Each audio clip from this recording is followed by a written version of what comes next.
নমস্কার, শুভ মধ্যাহ্ন।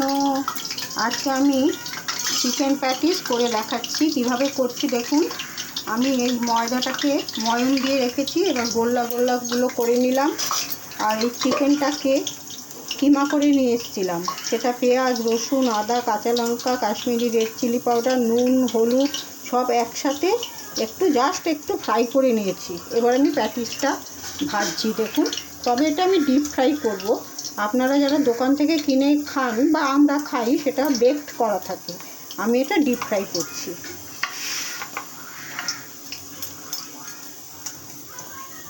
আমি এই যে এরকমভাবে বেলে নিয়ে, এরকমভাবে গোল করে আগে বেলে নিয়ে পুরটা দিয়ে এরকমভাবে ভাজ করে নিলাম। এটাকে এবার আমি ডিপ ফ্রাই করব।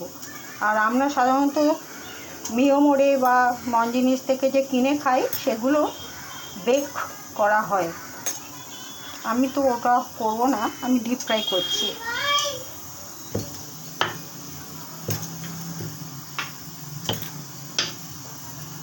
ঠাকুমা আবার এটাকে আমি আপনারা এরকমভাবে ভাজ করে নেবেন। আগে গোল করে নিয়ে বড় করে একটা ইসে করে নেবেন, তারপরে এরকমভাবে ভাজ হবে। একটু হাত দিয়ে এরকম করে চেপে দেবেন পুরটা, তারপরে এরকম, তারপরে এইরকম। ঠিক আছে,